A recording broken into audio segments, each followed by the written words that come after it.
Hello guys, कैसे हैं आप लोग। आज का हमारा लेक्चर रहने वाला है रियल नंबर मीन्स वास्तविक संख्या। इसके एक्सरसाइज नंबर 1.2 के जो बेसिक कॉन्सेप्ट होते हैं बेटा, आज हम उसको डिस्कस करेंगे। ठीक है,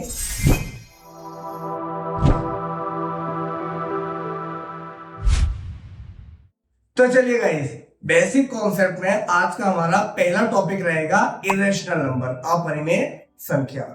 है ना, अपरिमेय संख्या कितने टाइप की होती है बेटा। मतलब अपरिमेय संख्या अगर आपको बताना है तो किस तरीके से बता सकते हो? दो तरीके से, है ना। दो तरीके से कैसे बताओगे? पहला बताइए। पहला बोलते हैं इसको हम लोग non perfect square root number, है ना। हिंदी में बोलते हैं इसको अपूर्ण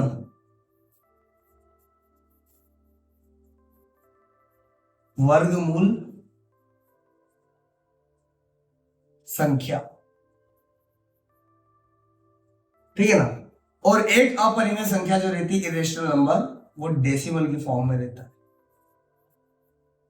है ना। फिलहाल अभी हम लोग इस टॉपिक को डिस्कस करते हैं, इसको इसके बाद में करते हैं, है ना। बेटा याद रखना, क्लास 10th में ये वाला टॉपिक अभी काम आएगा हमारा, है ना। ये वाला सिर्फ कॉन्सेप्चुअली हम लोगों को क्लियर रहना चाहिए, इसलिए मैं आपको बता दूंगा, है ना। फर्स्ट वाले पॉइंट के ऊपर आपको बहुत अच्छी तरीके से फोकस करना है। ये देखिए, अपूर्ण वर्गमूल संख्या। अपूर्ण वर्गमूल संख्या मतलब क्या होता है? आपने वर्गमूल का नाम सुना?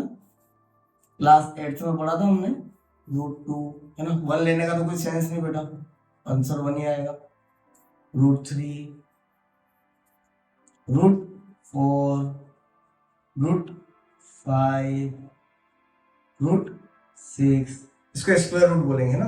क्यों? क्योंकि दो के पेयर में बाहर निकालना होगा। रूट तो दो प्रकार के होते हैं, आपको पता है। क्यूब रूट भी होता है ना। स्क्वायर रूट अपन बोलेंगे।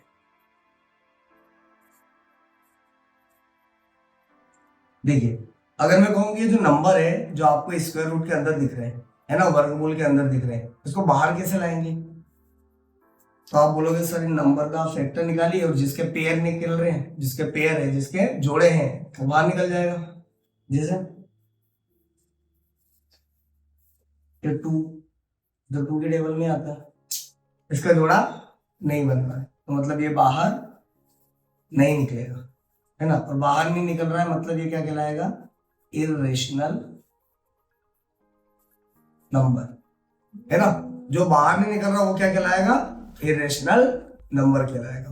ओके, अब जो सेकंड है हमारा टॉपिक, वो रहने वाला है, मतलब जो हमारा सेकंड नंबर है वो है √3।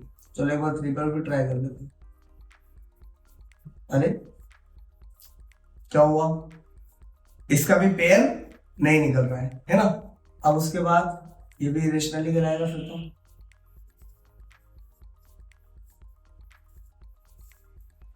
अब जो √4 है, इसके ऊपर ट्राई करते हैं।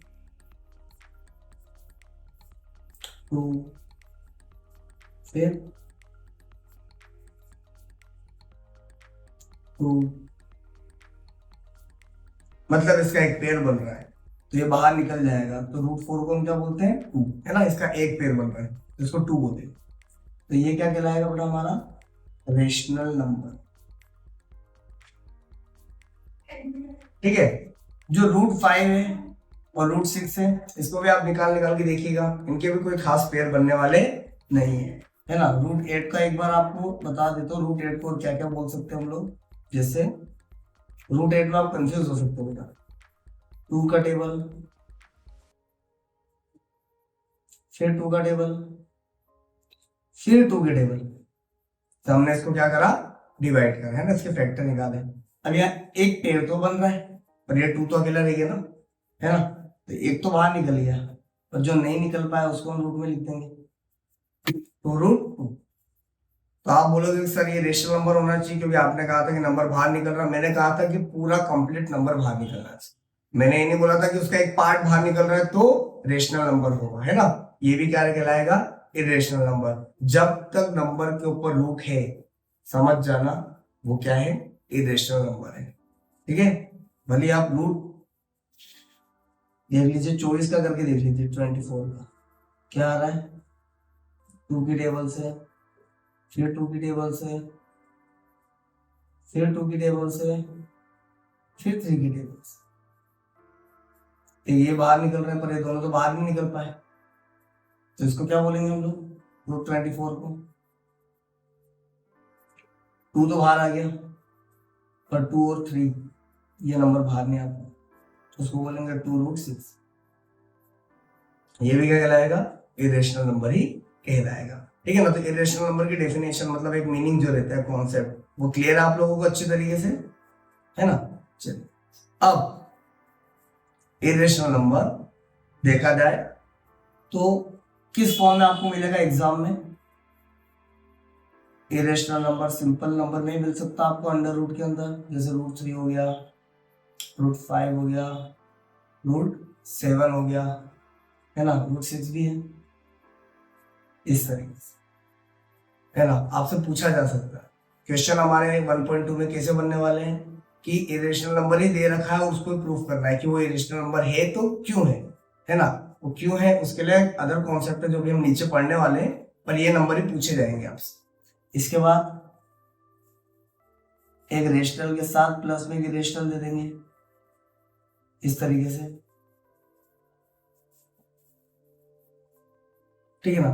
फिर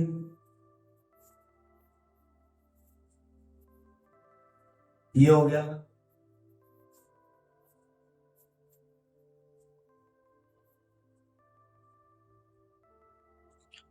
एक रेशनल के साथ अदर इरेशनल नंबर को क्या कर देंगे, माइनस भी करके दे सकते हैं लोग, है ना।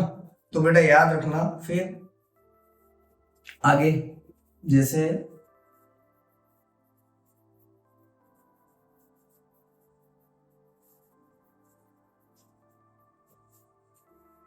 एक रेशनल नंबर के नीचे डिवाइड में इरेशनल नंबर भी आ सकता है,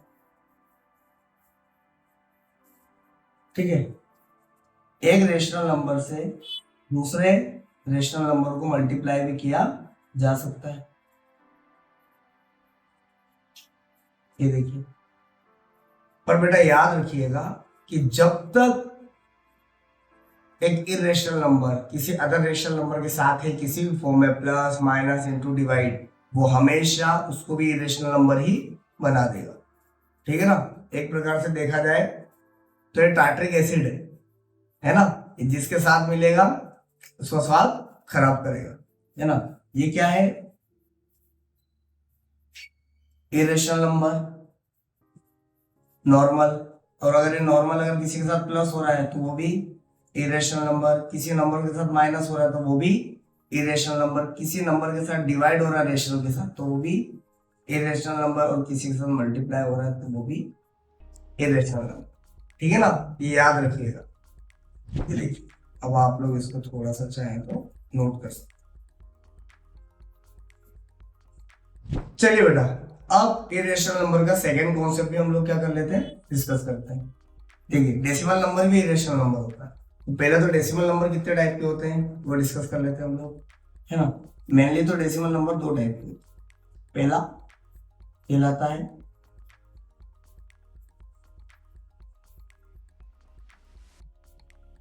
टर्मिनेटिंग नंबर, ठीक है, और दूसरा कहलाता है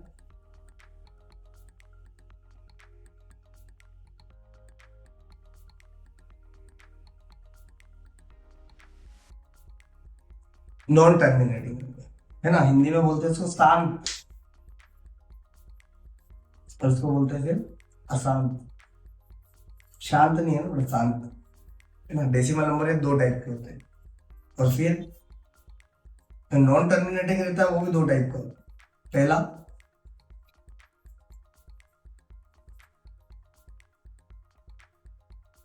रिपीटिंग, और दूसरा नॉट रिपीटिंग, ठीक है ना। हिंदी में रिपीटिंग को क्या बोलते हैं हम लोग, आवर्ती, आवर्ती, और नॉन रिपीटिंग हो अनावर्ती।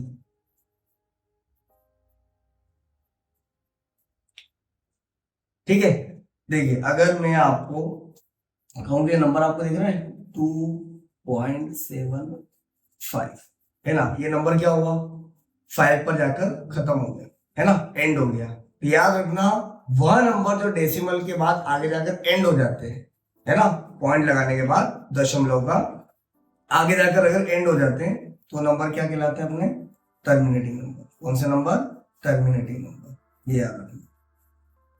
अब ये क्या है हमारा, टर्मिनेटिंग नंबर कहलाएगा है ना। एक फ्रैक्शन फॉर्म वाला नंबर देखते हैं हम, जैसे 10 डिवाइड में 4 है ना, इसको सॉल्व करके देखते हैं। 4 1 जा 4, 4 2 जा 8, 2 बचा, पॉइंट लगा दिया तो 0, 4 5 जा 20 है ना। तो क्या हुआ, ये भी आगे चल के क्या हो गया, खत्म हो गया है ना, एंड हो गया। तो बेटा ये नंबर क्या कहलाएंगे, टर्मिनेटिंग। क्या कहलाएंगे, टर्मिनेटिंग। अब देखिए अदर नंबर है, उसको हम लोग देखते हैं। यहाँ पर आपको दे रखा है 3.33 है ना, रिपीट हो रहा है। तो ये नंबर क्या कहलाएंगे हमारे, non terminating but repeating, non terminating but repeating. जैसे एक नंबर मैं आपको देता हूं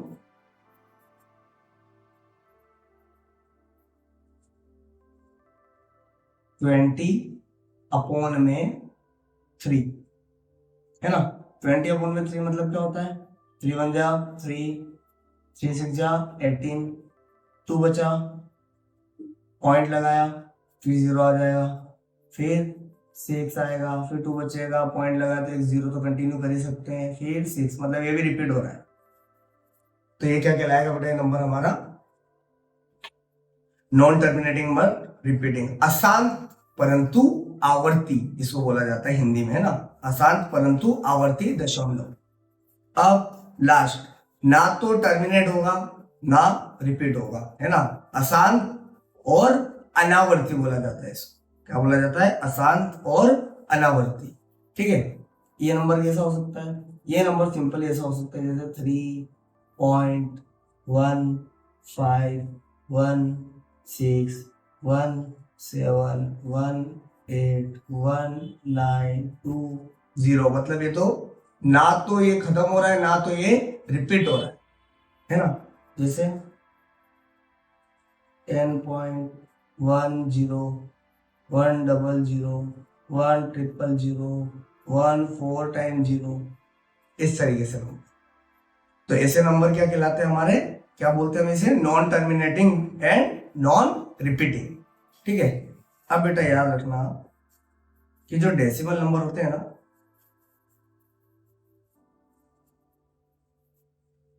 उसके अंदर जो टर्मिनेटिंग नंबर होते हैं ना वो कहलाते हैं रेशनल नंबर, मतलब एटलीस्ट आगे जाके खत्म तो होते ही, ये क्या कहलाएंगे, रेशनल। बट आगे जाके खत्म होना हो पर रिपीट लगातार हो रहे हैं तो वो भी कहलाएंगे रेशनल नंबर। हिंदी में बोलते हैं इसको परिमेय संख्या। क्या बोलते हैं, परिमेय संख्या। और जो नंबर ना तो खत्म हो रहे हैं ना तो आगे चल के एंड हो रहे हैं ना रिपीट हो रहे हैं, तो बेटा बस ये नंबर कहलाता है हमारा इरेशनल नंबर। इसको नोट करना है, इसको बोलते हैं अपरिमेय संख्या। डेसिमल की इरेशनल नंबर को क्या बोलते हैं हम लोग, ऐसा नंबर जो नॉन रिपीटिंग हो और नॉन टर्मिनेटिंग हो, दोनों हो, तो उसको हम क्या बोलते हैं, इरेशनल नंबर। ठीक है, चलिए बेटा अब हमारा सेकंड कॉन्सेप्ट रहेगा इसके अंदर, को प्राइम नंबर। को प्राइम नंबर क्या होता है बेटा, याद रखना को प्राइम नंबर का प्राइम नंबर से कोई संबंध नहीं है ना, पहले ही क्लियर रख लेना। थोड़ा सा है पर कंप्लीट नहीं है। जैसे प्राइम नंबर क्या होते हैं, हमने सीखे थे, याद हो तो, प्राइम नंबर होते हैं वो जो सिर्फ खुद के टेबल में आते हैं, अदर टेबल में नहीं आते हैं। 3 हो गया, फिर 5 हो गया, फिर 7 हो गया, फिर 11 हो गया, फिर 13 हो गया, ऐसा कंटिन्यू चलेंगे है ना। ऐसे नंबर जो सिर्फ खुद की टेबल या एक की टेबल से डिवाइड हो सकते हैं, ठीक है ना, उनका कोई फैक्टर नहीं होता है अदर नंबर, वो क्या कहलाते हैं? प्राइम नंबर, है ना। हिंदी में बोलते हैं प्राइम नंबर को अभाज्य संख्या, है ना। और को प्राइम नंबर को क्या बोलते हैं? सह अभाज्य संख्या। तो प्राइम और को प्राइम में क्या डिफरेंस आता है अपन क्लियर करते हैं। देखिए, जब दो नंबर एक साथ आ जाते हैं, मतलब जैसे मैंने दे रखा है 3/7, है ना। एक रेशनल नंबर क्या होता है? P/Q की फॉर्म में होता है ना। तो उस रेशनल नंबर का P/Q की फॉर्म में होना तो जरूरी है, पर वो P और Q क्या होना चाहिए? को प्राइम नंबर होना चाहिए, तभी जाके वो रेशनल नंबर है। और अगर रेशनल नंबर को होने के लिए P/Q प्राइम नंबर होना चाहिए, और अगर वो नहीं होता है तो वो क्या कहलाएगा? फिर को प्राइम नंबर होना चाहिए, और अगर नहीं होता तो फिर क्या कहलाएगा? वो इरेशनल नंबर। ठीक है ना। मतलब मैंने रेशनल नंबर माना किसी चीज को, P/Q की फॉर्म में लिखा, Q 0 नहीं होना चाहिए, ये भी कंडीशन रखी। P और Q का को प्राइम नंबर होना बहुत जरूरी है, तभी वो रेशनल कहलाएगा। और अगर वो को प्राइम नंबर नहीं है तो वो इरेशनल कहलाएगा। क्या कहलाएगा? इरेशनल। तो चलिए को प्राइम नंबर के बारे में अच्छे से समझते क्या हो। देखिए, को प्राइम नंबर मतलब होता है, सिर्फ प्राइम नंबर नहीं होता कि ऊपर प्राइम और नीचे प्राइम, तो को प्राइम, है ना। को प्राइम नंबर इसको ही बोलते बेटा। अगर आपको नॉलेज नहीं है तो मैं आपको बता दूं, ये भी को प्राइम नंबर ही है।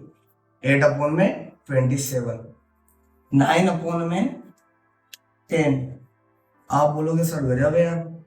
3/7 मतलब क्या होता है? दोनों प्राइम ही है। अब देखो इसमें 8/27, यहाँ पर क्या है? दोनों कंपोजिट है, यहाँ पर भी दोनों कंपोजिट नंबर है। तो क्या दो कंपोजिट नंबर मिलकर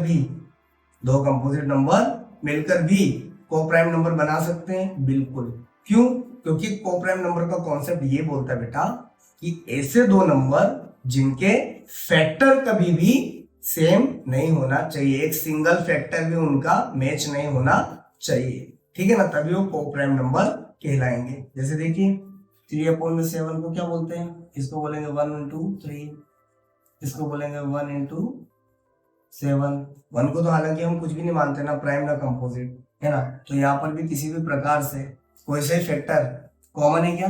नहीं। यहाँ सोल्व करें 2 into 2 into 2, 3 into 3 into 3। ये नंबर यहाँ पर कुछ मैच हो रहा है क्या? नहीं, यहाँ पर भी मैच नहीं हो रहा। ऊपर सारे 2, नीचे सारे 3, तो इन दोनों के बीच का एक भी कॉमन फैक्टर नहीं है ना। अगला 3 into 3 और ये 2 into 5, यहाँ पर भी कुछ भी मैच नहीं हो रहा है ना। तो इन दोनों के, इन तीनों क्वेश्चंस में, तीनों टॉपिक्स में क्या हुआ? इन तीनों नंबर के बीच में एक भी कॉमन फैक्टर नहीं है, और एक भी कॉमन फैक्टर नहीं है, इसीलिए ये को प्राइम नंबर भी है। क्या बोलते हैं इसको? को प्राइम नंबर। पर देखिए एक नंबर दूं आपको, मैंने दिया 6/8। चलो एक और लेते 5/10, है ना। दो नंबर दिए। अब इसको देखें अपन 2 into 3, 2 into 2 into 2। अब यहाँ हुआ क्या बेटा? ये 2 और 2 क्या है? कॉमन है यहाँ पर। तो बेटा ये को प्राइम नंबर होगा क्या? बिल्कुल नहीं, ये को प्राइम नंबर हो ही नहीं सकता, है ना। क्योंकि यहाँ पर क्या हो गया बेटा? इन दोनों के बीच में मैचिंग आ गई। यहाँ पर 1 into 5, यहाँ पर 2 into 5, ये भी मैच हो गया। मतलब क्या होगा?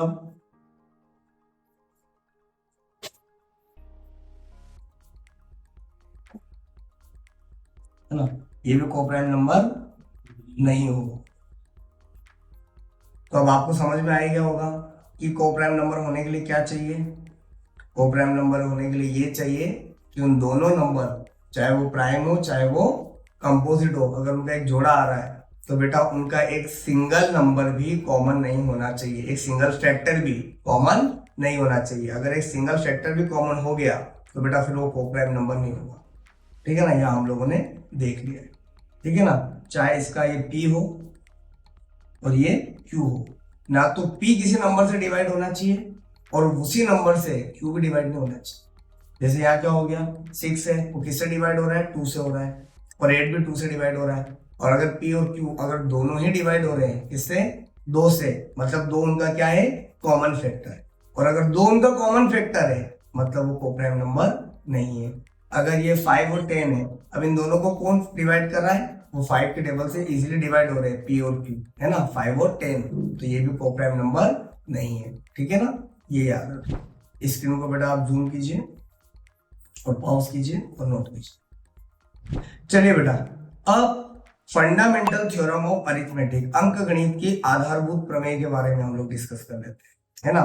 कुल मिला के 3 आप लोगों को इसके अंदर कॉन्सेप्ट दे रखे हैं। 2 तो हम लोग पहले डिस्कस कर चुके हैं, 1.1 में काम आता है। जो सबसे लास्ट कॉन्सेप्ट रहेगा बेटा वो हमारे लिए बहुत इंपॉर्टेंट है, क्योंकि उसके रेफरेंस दिए बिना हम किसी भी नंबर को इरेशनल नंबर प्रूफ नहीं कर पाएंगे। ये जो ऊपर अपन को प्राइम का फंडामेंटल पढ़ के आए ना बेटा, उससे पहले ये वाला थ्योरम यूज होगा। देखिए कैसे, जैसे फंडामेंटल थ्योरम ऑफ अरिथमेटिक में सबसे पहले हमने क्वेश्चन नंबर 1 में पढ़ा था। आप लोगों को याद, क्या पढ़ा था हम लोगों ने क्वेश्चन नंबर 1 में, कि एवरी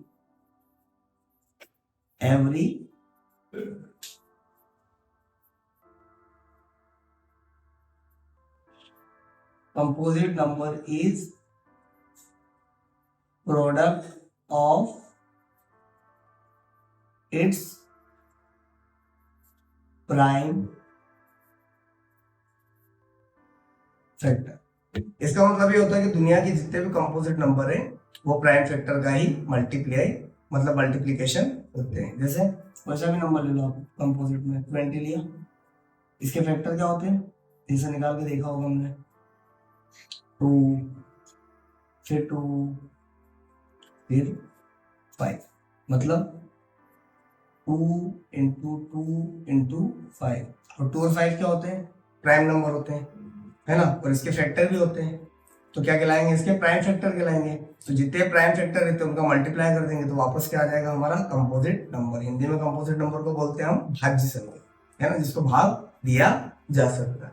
ठीक है ना, तो दुनिया की जितनी भाज्य संख्या है वो इसकी अभाज्य संख्याओं के गुणनफल के बराबर होती है। क्या बोला, भाज्य संख्या मतलब इसके अभाज्य संख्या के गुणनफल, मतलब गुणा करके होती है।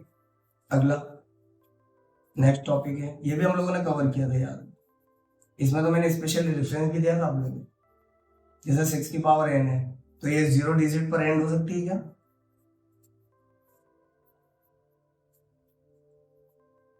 आप बताओ, ये 0 डिजिट पर कभी भी एंड हो सकती है क्या, नहीं हो सकती। क्यों, क्योंकि फंडामेंटल थ्योरम क्या बोलती है, 0 पर एंड होने के लिए किसी भी नंबर, भले उसका n आप 1 रखो, 2 रखो, 3 रखो, 4 रखो, फर्क नहीं पड़ता, उसका बेस जो रहता है उसके फैक्टर में कम से कम 2 नंबर आना चाहिए। कौन कौन से, 2 और 5। इसका तो आ रहा है 2 और 3, तो ये पॉसिबल है क्या, नहीं, ये 0 पर एंड नहीं हो सकती। पर अगर ये बात, अगर मैं 10 की पावर n के बारे में बात करूँ तो 10 की पावर n में तो बेटा 2 और 5 दोनों आते हैं, है ना, मतलब ये 0 पर एंड हो सकती है ना। ये वाली थ्योरम से तो हमने बेटा पूरा का पूरा सवाल निपटाया आराम से, है ना, इसी का रेफरेंस देकर। अब देखिए सबसे लास्ट, एक काम करते हैं फ्रेश पेज दे, लास्ट। अब लास्ट वाली जो बेटा थ्योरम है हमारी, वो ये बोलती है, इफ अगर कोई नंबर है a, है ना, एक नंबर दे रखा मैंने a, वो डिवाइड करता है किसी अदर नंबर के स्क्वायर को, मतलब अदर नंबर को मान लिया मैंने b, अगर a b स्क्वायर को डिवाइड कर सकता है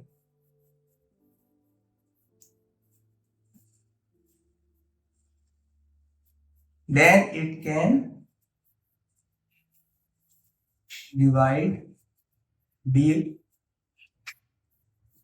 also, मतलब ये b को भी डिवाइड कर सकता है। एक एग्जांपल ले, देखो, अगर मैंने कहा अगर 3 है, 3 अगर 4 के स्क्वायर को डिवाइड कर सकता है क्या, करके देखते हैं। 4 का स्क्वायर होता है 16, 3 नहीं सर, इनके बारे में सुलाते है ना। तो अगर वो 4 के स्क्वायर को अगर डिवाइड नहीं कर पा रहा है तो क्या 3 4 को डिवाइड कर पाएगा? जो 3 है वो 4 को भी डिवाइड नहीं कर पाएगा। अगर कोई नंबर किसी नंबर के स्क्वायर को डिवाइड नहीं कर पा रहा है तो वो उस नंबर को भी डिवाइड नहीं कर पाएगा, और अगर वो उसके स्क्वायर को डिवाइड कर रहा है तो डेफिनेटली उस नंबर को भी इजीली डिवाइड कर देगा। जैसे यही जो 3 है आपका, है ना, ये अगर 6 के स्क्वायर को डिवाइड करते हैं, 6 का स्क्वायर कितना होता है? 36। 3 एकम 3, 3 गुना 6, है ना। तो अगर ये 6 स्क्वायर को डिवाइड कर रहा है तो यही 3 6 को डिवाइड कर रहा है। देखो 3 1 3, 3 2 6। ठीक है, ये फंडामेंटल थ्योरम, ये बहुत काम आने वाली। कैसे काम आएगी? अभी हम क्वेश्चन नंबर 1 करेंगे ना, वहीं आपको इसका रेफरेंस भी मिल जाएगा। ठीक है बेटा, तो इन 3 कॉन्सेप्ट्स को साथ में लेकर चलना है अगर 1.2 को कवर करना। पहला, इरेशनल नंबर क्या होता है, उसकी बेसिक प्रॉपर्टी हमको अच्छे से क्लियर है। दूसरा, हमें को प्राइम नंबर क्या होता है जानना बहुत जरूरी है। सह अभाज्य संख्या, क्योंकि सह अभाज्य संख्या ये परिमेय संख्या होती है।